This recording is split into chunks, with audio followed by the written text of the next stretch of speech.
confession to make. Before I started teaching college level piano classes, I had never practiced this one chord exercise that we are diving into today. And then out of nowhere, I was tasked with grading students on the very skill I had barely touched myself. And what happened next completely changed the way that I approached the piano. I discovered how this very simple yet powerful exercise can transform your playing and unlock a deeper level of confidence, especially when it comes to chords. Hey piano people, I'm Ashley. Welcome to Ashley Young Music Studio, where you learn how to practice smarter, not harder. Let's dive in.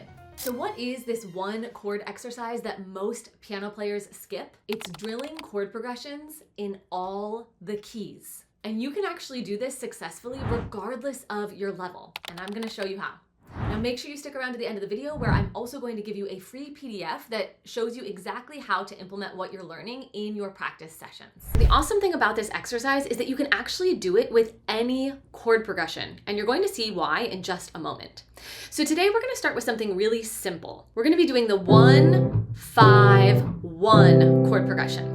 This is just to show you that you can really do this with any chord progression. And the first thing that we're gonna do is play it really slowly in the key of C. And so if you're at your piano, you can actually follow along with me, and if not, that's okay, you can just watch. So you have your C chord. We're gonna go to a G chord in first inversion, so we don't have to move our hands. So the notes are B, D, and G, and then back to our C chord. Now the first thing that we're going to do is play this nice and slowly, hands together, focusing on an even tone and smooth transitions. Okay, now you might even do this 10 or 15 or 20 times depending on your level until it feels really, really easy. If you're more advanced, it might only take you 1 or 2 times until this feels comfortable. Now, once you've mastered this one simple short chord progression, you are going to move to another key. And this is where the gold is. This is the part that most piano players skip, to take this one chord progression and play it in every single key. And the good news is, it doesn't matter what your level is, you can build up to this. And I'm going to show you how to do this using the 3 most effective ways by level. So the first way is for beginners. If you're just starting out, you might just focus on going back and forth between 2 keys. Okay, so you'll play this chord progression, the 1 chord, the 5 chord, the 1 chord, and then you'll go to another key. Let's go to the key of G. So in the key of C, we had C, G, C. And in the key of G, we're going to have G, D major, G. That's our 1 chord, our 5 chord, our 1 chord. Okay? And you might just focus on going back and forth between those 2 keys if you're a beginner.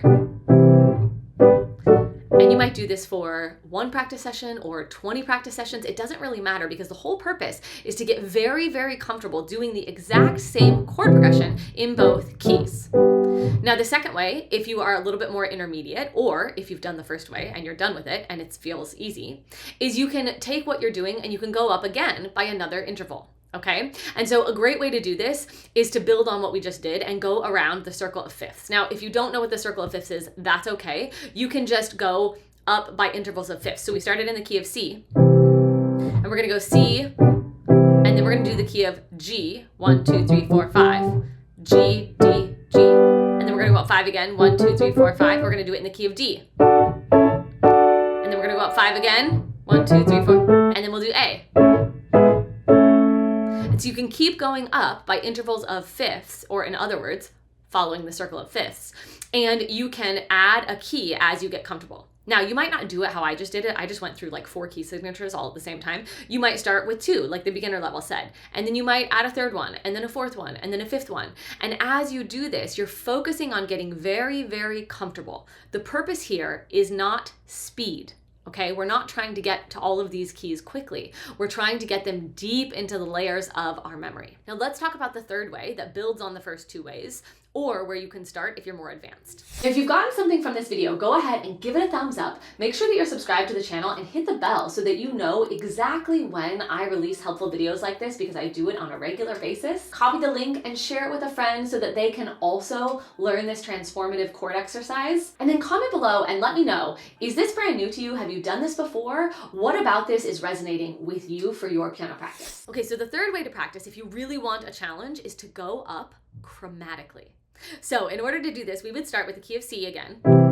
We would do our simple chord progression. And then instead of going up by an interval of a 5th to the key of G, we'd actually just go up a half step to D flat. So we're gonna do C, and then we do D flat. And then we do D. And then E flat. And then E major. And so on and so forth. And you keep going up chromatically. Now again, you might not do this all in one sitting. It might take you time to work your way up the keys, and that's totally fine. You can start with C and D flat, and then maybe the next day you add D, and then maybe the next day you add E flat major, or the next week. Again, the timeline doesn't matter. Focus on getting them comfortable and confident before moving on to the next key. As I mentioned, I have that free PDF linked right there in the description so that you can grab it, print it out. In the PDF, I go over a chord progression that is slightly more complicated than the one we just talked about, but you can always take the chord progression and break it down to just 2 chords at a time. And I outline exactly what the notes are and exactly what the finger numbers are so that you will know exactly how to practice this in your own practice sessions. And I'm also going to link another video where I show you exactly how to take these chord progressions and make them sound more musical.